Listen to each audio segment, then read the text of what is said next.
ओजड़ी खाना कैसा है, अच्छी तरह साफ कर लें तो खाना जायज़ भी है, और ओजड़ी खाना सेहत के लिए बहुत मुफीद। हकीम सईद साहब जो थे ना, बहुत बड़े हकीम थे, उनके बारे में सुना है कि नाश्ता उनका ओजड़ी के सालन के बगैर नहीं होता था। पेट के लिए आजकल सारी बीमारियां किसकी हैं, पेट की, तो ओजड़ी का सालन बना के खाया करें, मैदे के लिए हकीम लोग कहते हैं बहुत मुफीद है, लेकिन उसको बहुत अच्छी तरह तेजाब से धोया करें, क्योंकि ओजड़ी बड़ी गंदी होती है उसके अंदर, तो उसकी वो झिल्ली आती है, पूरी अच्छी तरह उतार दें फिर साफ। हदीस में आता है आप सल्लल्लाहु अलैहि वसल्लम को दस्ती का गोश्त पसंद था।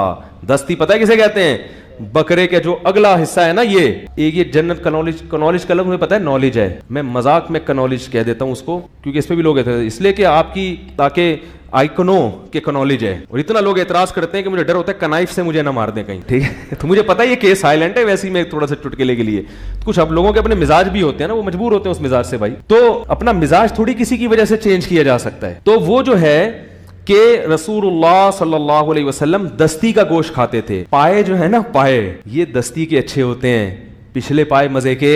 लोग पता है रान वाली जो वो क्या है यार, टांग जो है ना, उसके पाए समझते हैं चूंकि ये बहुत भारी हैं, बड़े हैं, तो ये ज्यादा अच्छे होंगे। ऐसा नहीं है। जानवर का जो वेट है ना, वो अगले पांव पे ज्यादा होता है, पिछले पांव पे कम। पूरा वेट अगले पांव पे होता है। तो वो जैसे बॉडी बिल्डर बाजुओं से जो वेट उठाएगा तो उसके बाजुओं में ताकत, और जो वेट नहीं उठाता उसके बाजुओं में ताकत नहीं होती। इसी वजह से बकरा, उसके जो अगले पांव है ना, उनमें ताकत ज्यादा होती है। तो पाए जब पकाया करें, अगले टांगों का पकाया करें, उसमें रस ज्यादा निकलेगा, उसमें चिकनाहट और कुव्वत और प्रोटीन ज्यादा होते हैं। तो देखो नबी सल्लल्लाहु अलैहि वसल्लम को दस्ती का गोश्त क्या था, बकरे की जो रान है ना, जो अगली टांग, उनका गोश्त पसंद था।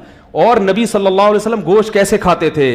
इनहशुल लहम नहशन, तिर्मिजी में बाब बांधा है कि नबी सल्लल्लाहु अलैहि वसल्लम दांतों से गोश्त को ऐसे, इसका अपना मजा है। छुरी से काटना भी खाया है आप सल्लल्लाहु अलैहि वसल्लम ने, लेकिन सहाबी इस सिफत को भी हाईलाइट कर रहे हैं कि नबी कैसे गोश्त खा रहे थे। अब अगर मुझे कोई बकरे, मैं लोगों को अक्सर कहता हूं दावत है भाई तस्वीर ना बनाओ, क्योंकि मेरे सामने राउंड रख देते हैं और वीडियो बना रहे होते हैं। लोग कहेंगे पता नहीं क्या फोड़ने फाड़ने वाले एक मौलवी पैदा हुआ है, बकरे खा रहे हैं। एक दफा हम सौराब बोर्ड पे बैठे हुए थे, वो जो मशहूर होटल है, तो वहां की रोटियां इतनी बड़ी बड़ी होती हैं, मेरे सामने इतनी बड़ी रोटी रखी और तस्वीर फेसबुक, ऐसा लग रहा था ये जायदादें खाने के लिए यहां बैठा हुआ है। मैंने वो तस्वीर हटवाई, मैंने कहा अल्लाह का वास्ता हटाओ, लोग समझ रहे हैं पता नहीं क्या खाने आए यहाँ पे, इतनी बड़ी रोटी थोड़ी मैं खा सकता हूँ यार। तो नबी सल्लल्लाहु अलैहि वसल्लम ने रान का गोश्त खाया है। हम अगर खा रहे हो तो लोग बोले ये देखो राने फोड़ रहे हैं बैठ के। और एक और बात से बात बस लास्ट यार, आखिरी जुम्मा है ना, फिर सफर है मेरा। देखो लोग पता है क्या करते हैं, उलमा के आखिरी टाइम को देखते हैं, पिछले वक्त को नहीं देखते जो गुजर चुका है। हम जामे तो रशीद में हजरत मौलाना तारीमिल साहब के साथ में बैठा हुआ था, बड़ा खूबसूरत कमरा था, बड़े